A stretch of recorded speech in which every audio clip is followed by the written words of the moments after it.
સીધા ના બેસો ને તો ગઢ પણ વહેલું આવે. ગરડું થવું તો કોઈને ગમતું નથી, પણ કાંઈ મોઢા ઉપર પાવડર લગાડીએ કે લિપસ્ટિક લગાડીએ કે વાળ કાળા કરીએ એમ તો કંઈ યુવાની દેખાતી નથી. આપણે એક હરિભગત 80 વર્ષના થયા હતા તો મૂછો કાળી હતી. એટલે મને આશ્ચર્ય થાય કે આવડી બધી ઉંમર અને મૂછો કાળી, વાળ કાળા. નજીક જઈને જોયું ત્યારે ખબર પડી કે તો કાળી પેન્સિલથી કરીને આવે છે. એટલે ઘરડું થવું કોઈને ગમતું નથી, પણ ઘરડું ન હોય એવો દેખાવ કરવાથી કંઈ વળે નહીં. એ તો જુવાનીને સાચવવી પડે.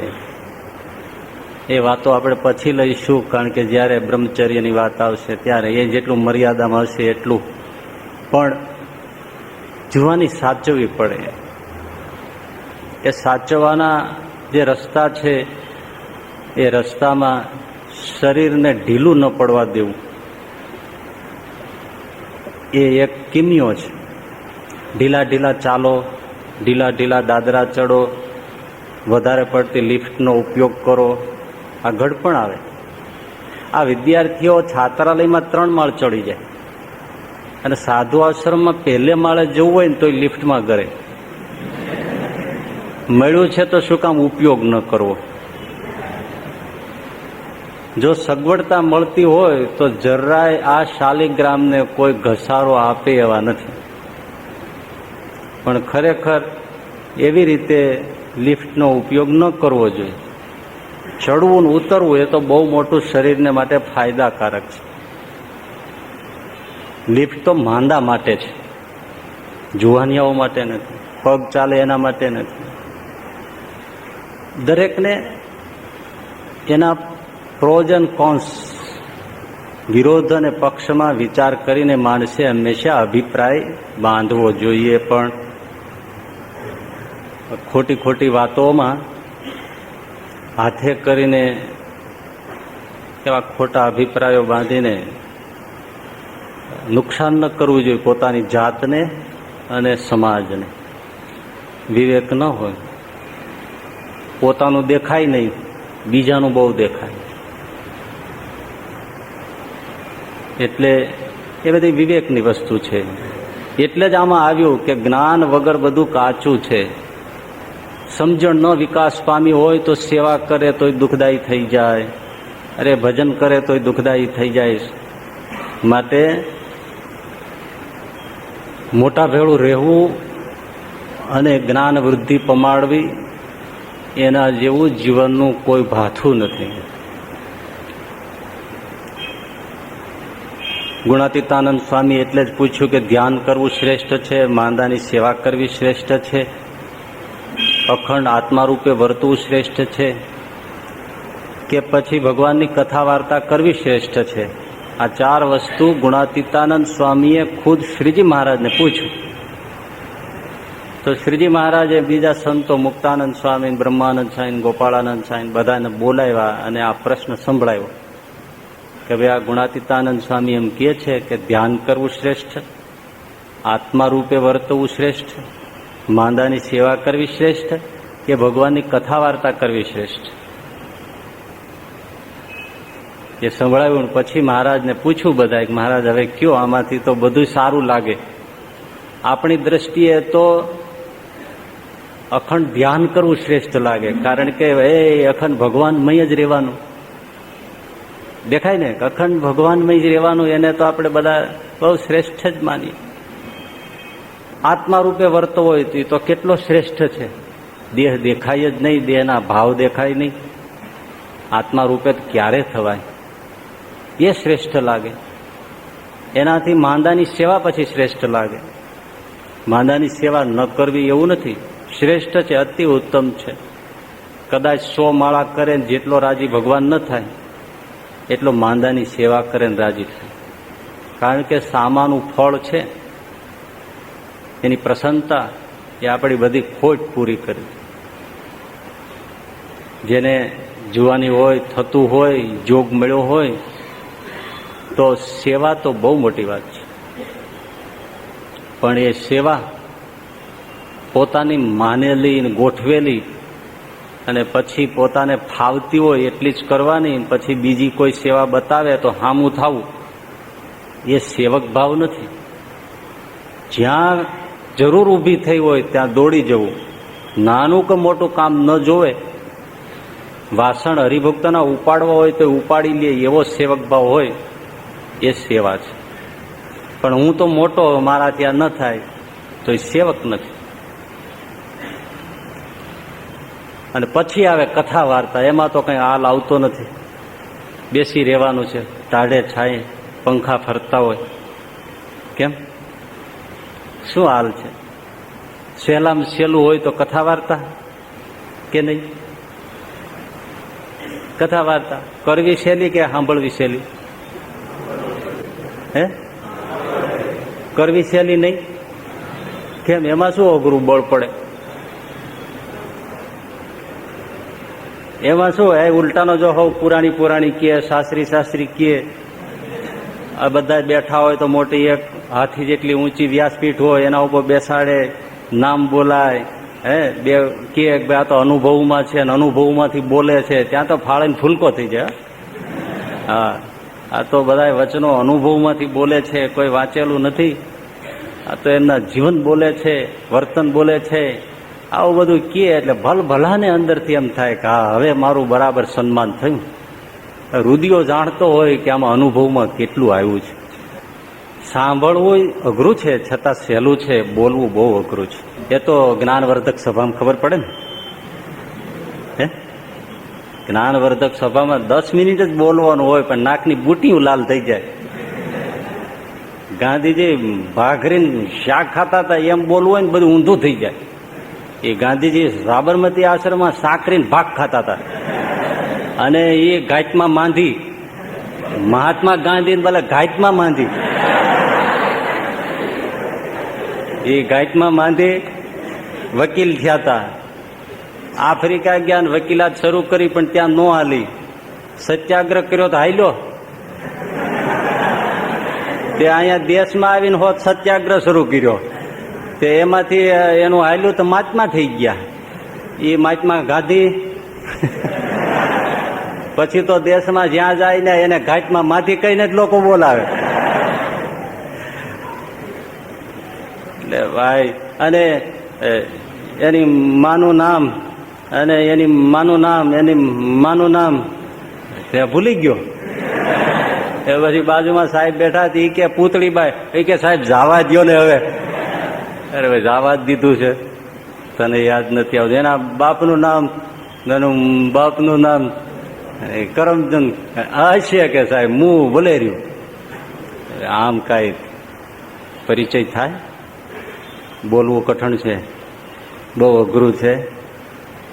અને પેલાની જેવી હવે કથા વાર્તા નથી હોય, એટલે ફરી ગયું. અત્યારે આમ જુઓ તો બધું પ્રોફેશનલ થઈ ગયું. પ્રોફેશનલ એટલે ભલે પૈસા તમે ન લેતા હો, પણ આમ એ ટુ ઝેડ જવું પડે.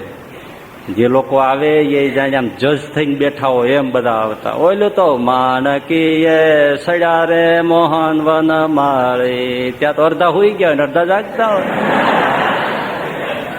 અમારા જુનાગઢમાં એક સાધુ હતા, એ પછી વાતો કરે એમ જા. એ પછી મારા છે તે આંખી વીસીને બોલવાનું, આવું બધું જુદી જૂની ટેવો બહુ હતી. હજી કોક સાધુ આંખી વીસીને દેતા હોય, સામે માણસ હોય કે ન હોય. પછી મહારાજ છે તે પછી એ ગરડાથી પછી છે તે વડતાલ ઉપડ્યા, તે પછી છે તે આરે 5-10 કાઠ્યો, અને પછી છે તે ભૂલી જાય હું જ કહેતા હતી. તે પછી ઓલી યુક્તિ હાથ આવી જાય. ઓલો કૂતરો વાટનો નહીં ઘાટનો નહીં છે ને, ધોબીનો કૂતરો છે તે વાટનો નહીં ને, એ ખબર છે ધોબીનો કૂતરાની? ધોબીનો કૂતરો પાળેલો એટલે ધોબી વાહને ફરતો હોય, તે ધોબીનો કૂતરો ધોબી હારે ગયો નદીને કાંઠે.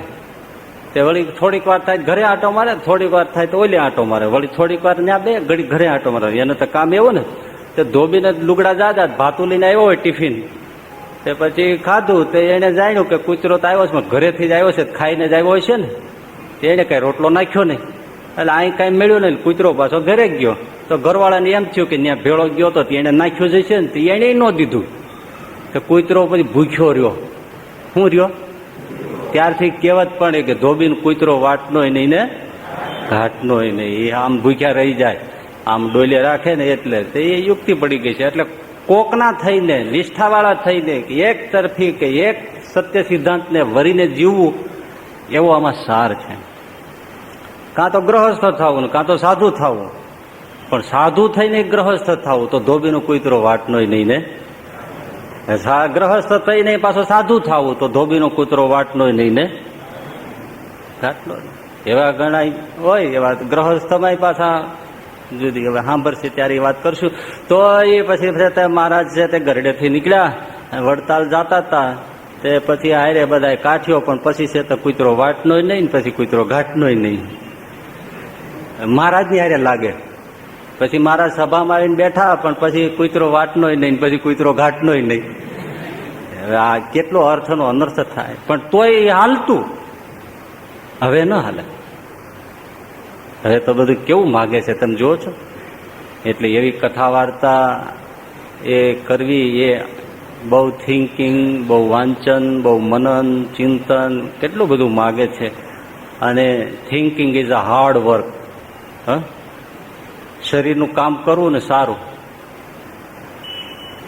પણ વિચારવું એ તો ખબર છે ને કે મેનેજર કે બધા રાખ્યા હોય તો એના કરોડ કરોડ પગાર હોય.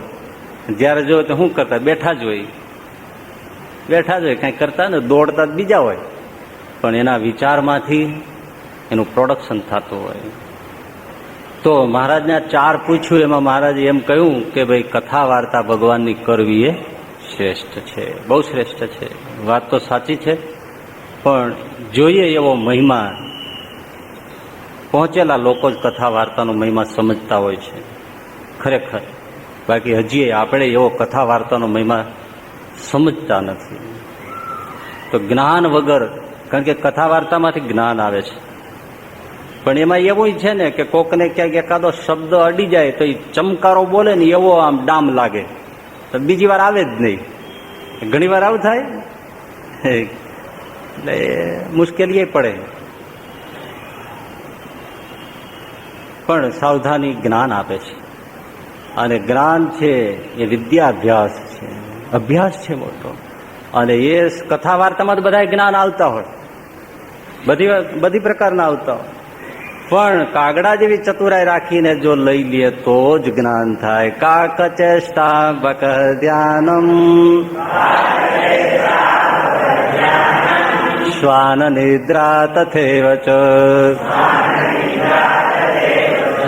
અલ્પાહાર બ્રહ્મચર્યમ વિદ્યાર્થી પંચલક્ષણમ.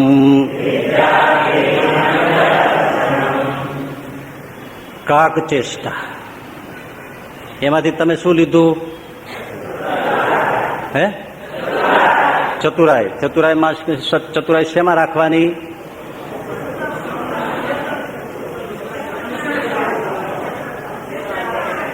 કુસંગીઓના વ્યસનમાં ન આવવું, બરાબર. બીજું ભૂલી ગયા. તેજસ્વી, એવી રીતે થોડું શીખવાડે તે જાજુ શીખી જાય. એના માટે પઝલ્સ હોય છે, કોયડા હોય છે, બુદ્ધિને કસવાના બધા ઉપાયો હોય છે, એ માણસે કરવા જોઈએ. એનાથી બુદ્ધિને ધાર નીકળે છે અને એ કાઢી નીકળે. ભલે પછી આપણે આઈન્સ્ટાઈન ન થઈએ, પણ ઘણું બધું બુદ્ધિને વિકસાવી શકાય છે. પણ જો એમને પડી જ રાખો તો ધાર ન નીકળે. એટલે એને તીવ્રતા એવી બુદ્ધિને કસવાથી થાય છે. તો એ ચતુરાઈ આ એનો કાગડાનો ગુણ છે. પણ કાક ચેષ્ટા ચતુરાઈ પૂરતી નથી. ભાઈઓ, બહુ જાણવા જેવી કાગડાની અદ્ભુત ચેષ્ટા તો એ છે. આ તો છે જ. કાગડામાંથી જે શ્લોકમાં જે સંત સાહિત્યને કેવું છે એ જ છે કે કુસંગમાં ન આવે અને જલ્દી થોડામાં જ્ઞાન શીખી જાય એવો વિદ્યાર્થી હોવો જોઈએ. આટલું આ શ્લોકમાં કહેવાનો અર્થ અહીંયા જ છે. ખ્યાલ આવ્યો કે થોડું બતાવે ને જાજુ શીખી જાય. એવી ધારદાર બુદ્ધિ જે વિદ્યાર્થી કસતો હોય એને વિદ્યાર્થી કહેવાય.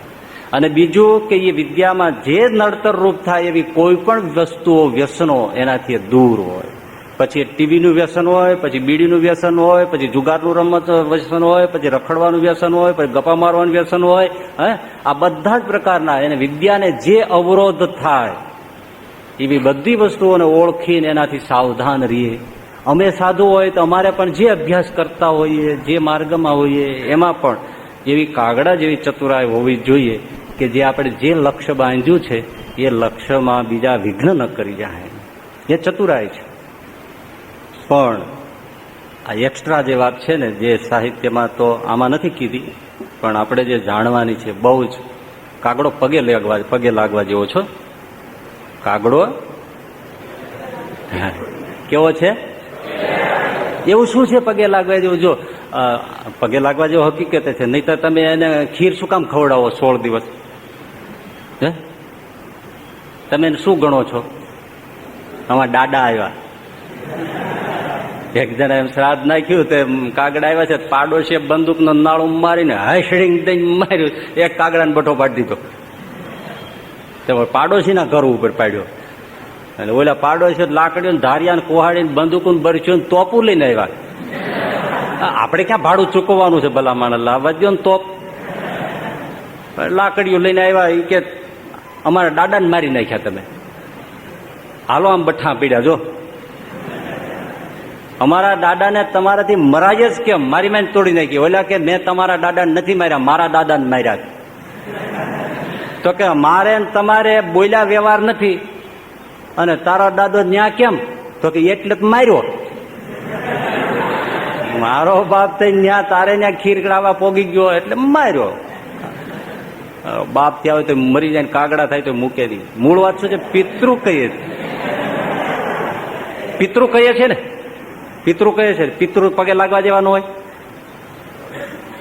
પિતૃ પગે લાગવા જેવા હોય, કારણ કે પિતૃ એટલે આપણા પૂર્વજ. આદર સાથે પગે લાગે.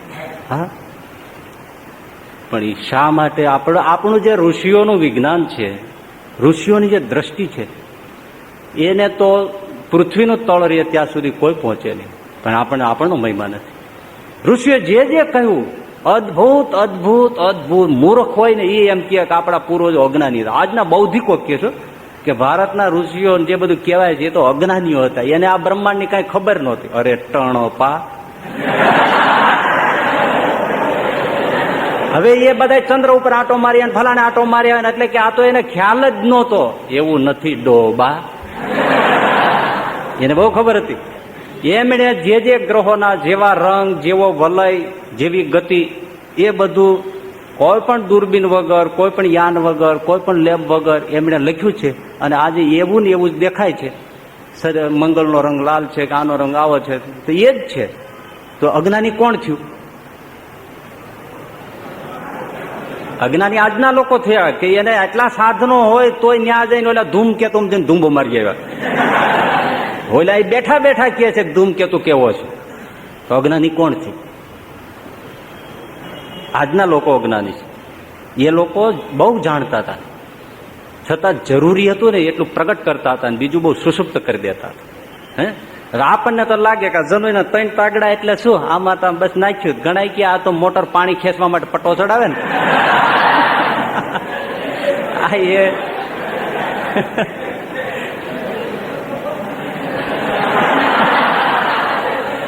અને આજના ભણેલા હોય, એક તો વેદાંતાચાર્ય ભણેલો છે, રેશનાલિસ્ટ છે, મરવા પડ્યો છે, અને પાછો એ બૌદ્ધિક પોતાને માને છે, ને એ પાછો એમ કે આ જનોઈમાં એમાં શું છે?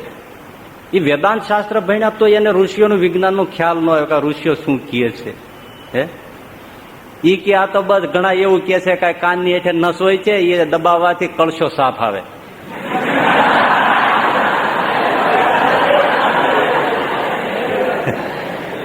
હવે એને આપણે બધાને શું સમજાવવું ભાઈ? હશે ભાઈ, હવે જવા જ દો, એ એનું કરે, આપણે આપણું કરીએ. પણ આખો તો આ બ્રહ્માંડની આમ નાખે, ડાબેથી જમણે નાખે છે, આ આખા બ્રહ્માંડની પ્રક્રિયા છે. આ પિંડ અને બ્રહ્માંડની એકતા છે. મેં તમને કીધું હતું કે યોગ સભામાં કીધું હતું, ખબર નહીં કે આ શરીર ખોખું નથી, આખો બ્રહ્માંડ છે. આમાં સૂર્ય ને ચંદ્ર છે પણ મનાય નહીં ને. આમાં સૂર્ય ને ચંદ્ર છે, નક્ષત્રો છે, તારાઓ છે, સાગરો છે, બધું છે. એ આખી બ્રહ્માંડની પ્રક્રિયા છે. એમાં નીચે બ્રહ્મગાંઠ છે, આના માપ હોય છે. આ તૂટી જાય એક છેડો તો હલાય નહીં, એવું છે. બીજો આપે તઈ જવાય. એટલા બધા નિયમો છે. પણ હવે બધાને સમજાય નહીં એટલે કે જાડો સાફ આવે એટલે લગાડે છે. એ નથી, એવું નથી. સૂર્ય ને ચંદ્ર છે અંદર આપણા શરીરમાં છે. પણ આજના બૌદ્ધિકોને એમ છે કે આમાં કઈ પૂતળું છે. અરે તમે જુઓ, ઘણાને અમુકને આપણે છે કે વિદ્યાર્થીઓ થોડા વખત પહેલા મારી પાસે આવ્યો, મને કે હું બપોરે કે રાત્રે સૂઈને ઉઠું ને ત્યારે મને માથું ચડી જાય છે. દિવસે કઈ નથી હોતું આમ જાગતો હોય ત્યારે, પણ સૂઈને ઉઠું એટલે માથું ચડી જાય છે. દવા કરીએ ને આ કરીએ, હું કંટાળી ગયો છું. મેં કીધું બીજું કઈ નથી, તારી સુવાની રીત ખોટી છે. મને કે એમાં હું ખોટું, બધા હું એમ જ હોઉં છું. એમ નહીં. મેં કીધું તમે જયારે સુવો છો ને રાત્રે કે દિવસે, ત્યારે તમે ડાબું પડખું દબાવો છો ને જમણું પડખું ઊંચું રાખો છો, આમ સુવો છો એટલે ઊંચું થયું ને. એટલે જે પડખું ઊંચું હોય ને એ શ્વાસ ચાલે. બહુ ભગવાને બે નાક આપ્યા છે પણ બે નાક એમ ખાલી ખાલી હોલ નથી, બે ભળોંડા નથી રાખ્યા ભમરીઓના. આ સૂર્યની નાડી છે, આ ચંદ્રની નાડી છે, અને વચ્ચે સુષુમ્ણાની નાડી છે. એ સુષુમ્ણાની સમાધિ થાય. સુષુમ્ણામાં જયારે પ્રાણ ચાલે સમાધિસ્થ થઈ જાય ત્યારે એટલો મંદ શ્વાસ ચાલતો હોય છે કે શરીર તો હાર્ડ થઈ જાય. તમે કોઈ ધબકારો હૃદયનું કશું જ ચાલે નહીં, છતાં સુષુમ્ણામાં એટલો સમાધિવાળા અને સૂક્ષ્મ પ્રાણ ચાલતો, એ પ્રાણ બ્રહ્માંડ સાથે એકાકાર થઈ ગયો હોય એટલે 6 મહિનાની 6 વર્ષની 100 વર્ષ સુધી એનું મળદું રાખી મૂકો, બગડે નહીં. નહીં તો બગડી ન જાય. પ્રાણ ચાલે છે પણ સુષુમ્ણાનો પ્રાણ છે, એ શરીરને એવું ને એવું રાખે છે ભાઈ. અને સુષુમ્ણામાં પ્રાણ જો એ વખતે સુષુમ્ણામાં જોગાનું જોગ, એ તો ઈશ્વરની બાકી લીલા છે. પણ સુષુમ્ણામાં રહીને પ્રાણ જો છૂટી જાય તો એના શરીરને સેંકડો વર્ષ રાખો. આ ડેડ બોડીને, ભલે એનો જીવ તો વયો ગયો પણ ડેડ બોડીને તમે રાખી દો, એમ જ શરીર રહે. એક રૂવાડું હરે નહીં, હડે નહીં ભાઈ. આ વિજ્ઞાન. આજે ગોવાની અંદર સાન ફ્રાન્સિસનું ડેડ બોડી છે, 400 વર્ષ થયા. સેન્ટ ફ્રાન્સિસનું ડેડ બોડી છે, 400 વર્ષ થયા. એમનું સૂતું છે, નથી અગ્નિ સંસ્કાર કર્યો, નથી દફન કર્યું. એને કીધું તો એ યોગ ભારતનો જ હોય, ભારતમાં રહેલો છે. વિદેશના જો કહું ને ક્યારેક ક્યારેક વાતો આવી જાય એમનું, આ બધું એવું છે કેવા બે છે. આ જીસસ ક્રાઇસ્ટ એટલે ઈસુ ખ્રિસ્ત, એ વચ્ચે ગુમ થઈ ગયેલા છે ત્યારે ભારતમાં ફર્યા છે. રશિયાના ગુરજેપ મહાત્મા ભારતમાં ફર્યા છે. મોટા મોટા હોળીની જાદુગર ભારત આવી ગયા છે. તરત કાંઈક ને કોઈક ને સ્પિરિચ્યુઆલિટીનું ભાન થશે અને તરત એનું એટ્રેક્શન ભારતમાં થશે. ભારત જ ખજાનો છે ગુહ્ય વિદ્યાનો, અધ્યાત્મ વિદ્યાનો. કોઈ બાપની બીજાની તાકાત નથી કે આ સિવાય ક્યાંય મળે, આ ભૂમિમાં છે. એટલે આજે પણ કાશ્મીરની અંદર એક કબર છે અને લોકો એમ કે છે કે ઈસુને અહીંયા આવીને જ મર્યા છે. એ કબરની આજે પણ સાચવણી થાય છે અને મુસ્લિમ રીતે એ કબરને સુવડાવેલા નથી, એટલે લોકો કહે છે કે ઈસુની કબર છે. આવું ઘણું બધું છે. પણ ભારતમાં એક ખજાનો છે. હે તો 400 વર્ષ થઈ ગયા.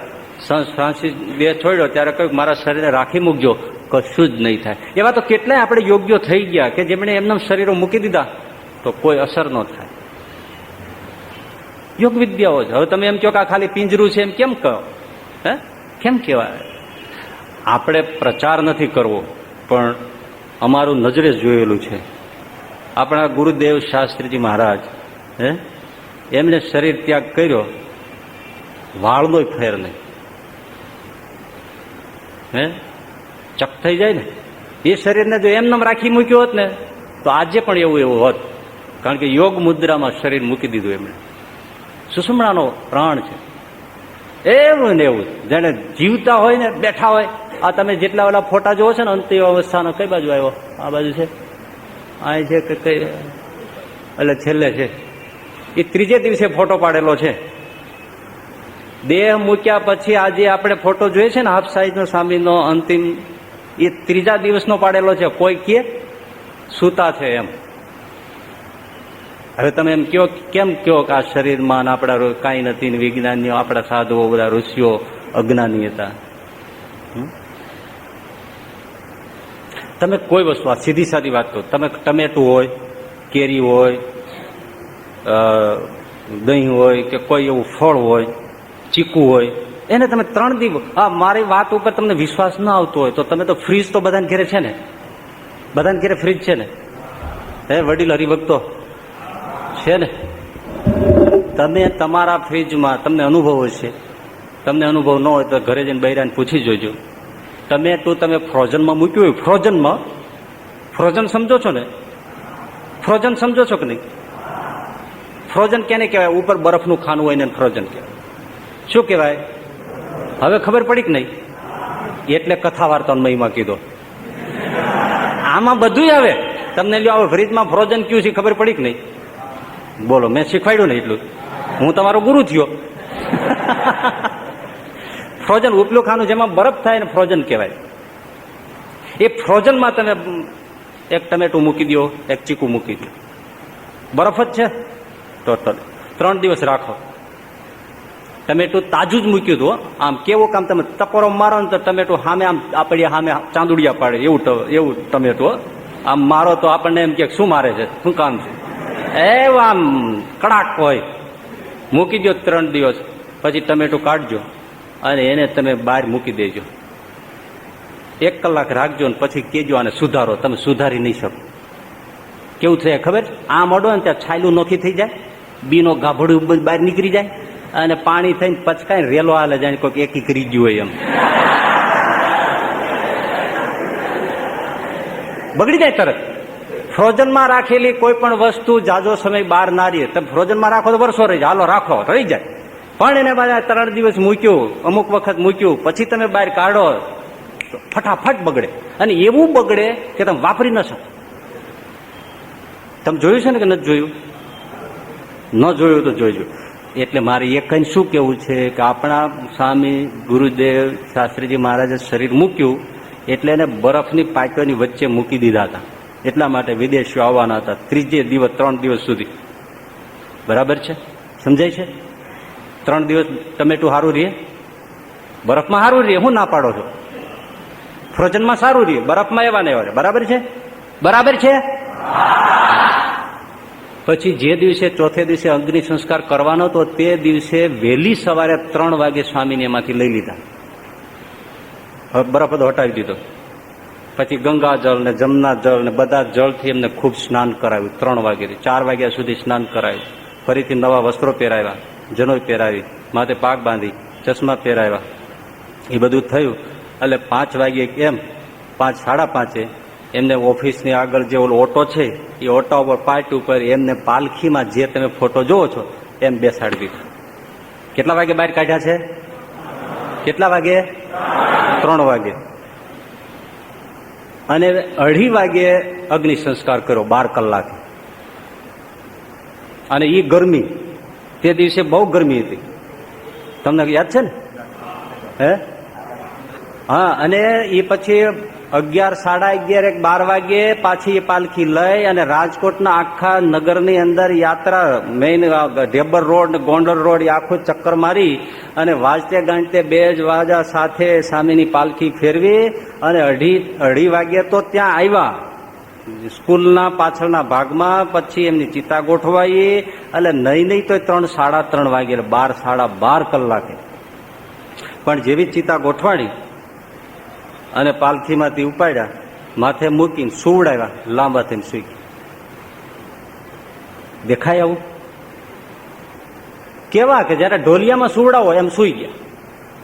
ઢોલિયામાં સુવાડો ત્યારે સુઈ ગયા. હવે હું રહ્યો આવો ખાંખા ખોળ્યો, એટલે પાસે તો જવા ન દે, પણ હવે હું ગમે એમ કરીને ઘૂસી ગયો.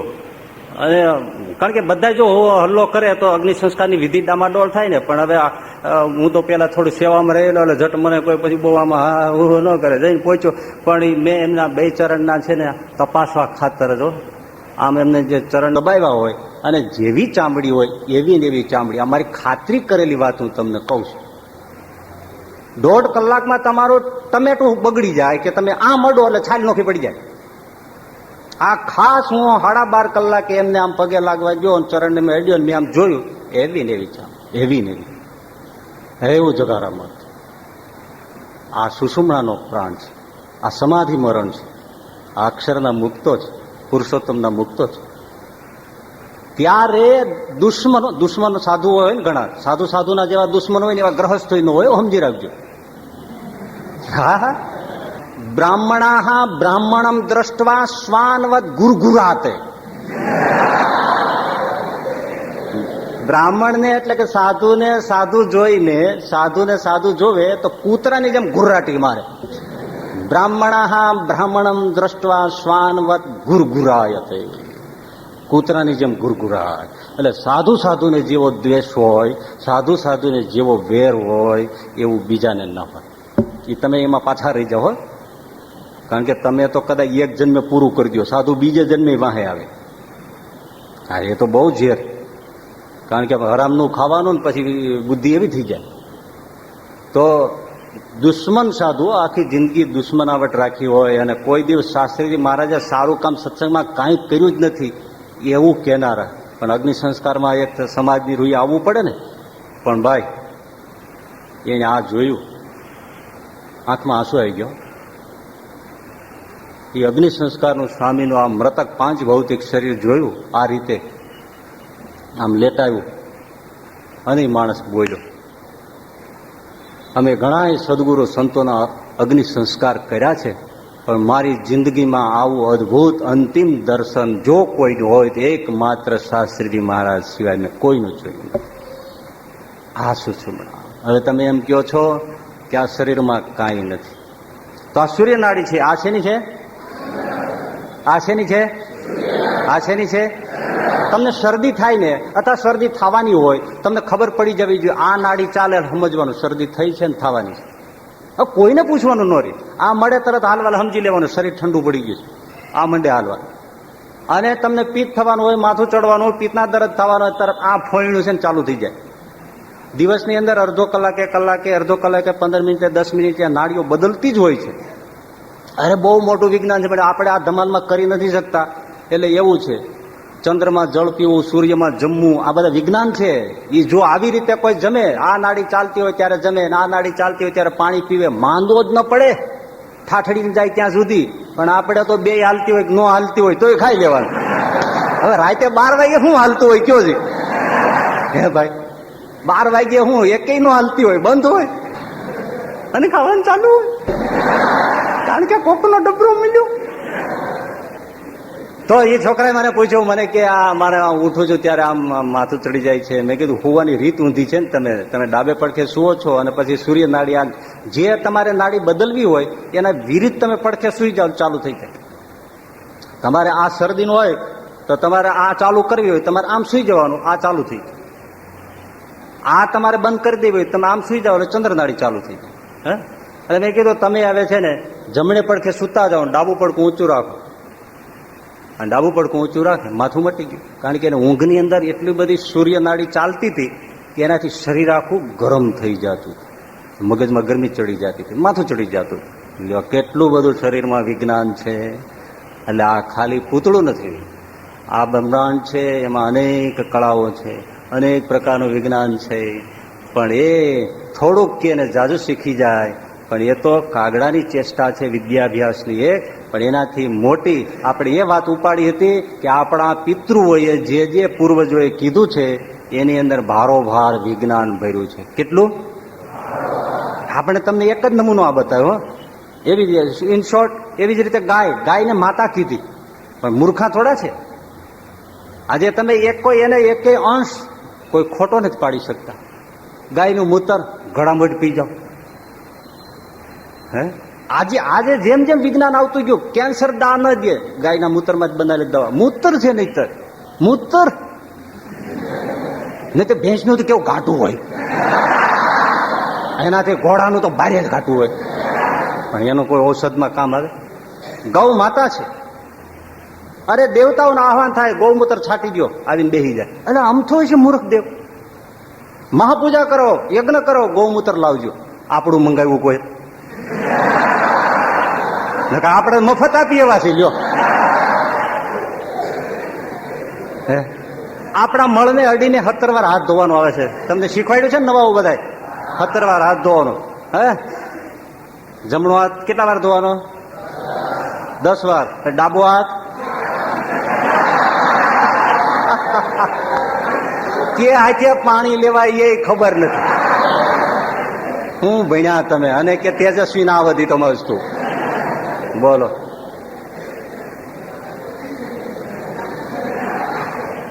ગામડામાં આ બધા રોટલા ઘડતા હોય ને એ બૈરા હોય, નાના છોકરા હાચવતા હોય ને એ જે પાણી છોકરાને ખખાડી નાખે, નાના છોકરાને 2 ગોઠણ વચ્ચે આમ દબાઈ ખખડ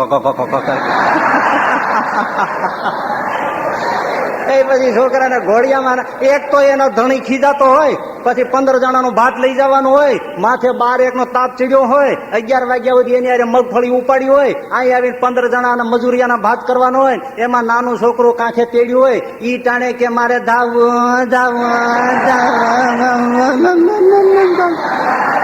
હવે એને એક બાજુ અહીં ખોળે લે, ઈ અહીંયા બચ કરતું હોય, બીજી બાજુ અહીં કાથરોડમાં રોટ બાંધતા હોય, ત્યાં કે મારે જાઉં એટલે વળી એને ખખાડવો, ઈ ડખડ બધું કરી અને ઈને હાથ ધોવાનો વેત, એને નાવાનો વેત થોડો હોય, ઈનો લઈને બાજરાના રોટલામાં મોણ દઈ દયા અને પછી ઓલો પટેલ ખોખારા ખાઈને મૂછો આમ કરીને કે રોટલા બહુ મીઠા થયા છે. આ મીઠા જ થાય ને, આમાં મોણ નાખ્યું છે.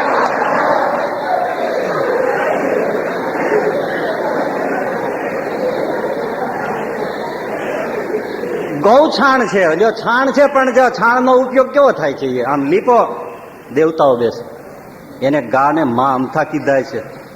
ઈ આપણે કહી દીધું એમ નહીં, વિજ્ઞાન આટલું વિકસિત થયું ત્યારે ખબર પડી. તુલસીનો રસ તમે ચોપડીને આમ કરીને આમ હાથ ગાલો એટલે સાપ ભાગે. તુલસી માં છે. એટલે એક પઠાણ હું કરું છું આ મારું આવું છે, તપી જાય ને એટલે પછી આજ નથી રહેતું. અને હું આ વાતો કરવા ભૂખ્યો આવું છું, આજે ભૂખ્યો છું. મારા બધા કામ એવા આવી જાય ને પછી ખાધા વગરનો આવ્યો છું, અને એ ખાધા વગરનો આવ્યો એટલે વધારે તપે. હવે એ બધી વાત હજી મારે તમને જે કેવું હતું કે આપણા પૂર્વજોએ જે કીધું છે એના જેવું કાંઈ નથી. એ કાગડાની ચેષ્ટામાં છે. એ હવે આવતીકાલે સહજાનંદ સ્વામીમાં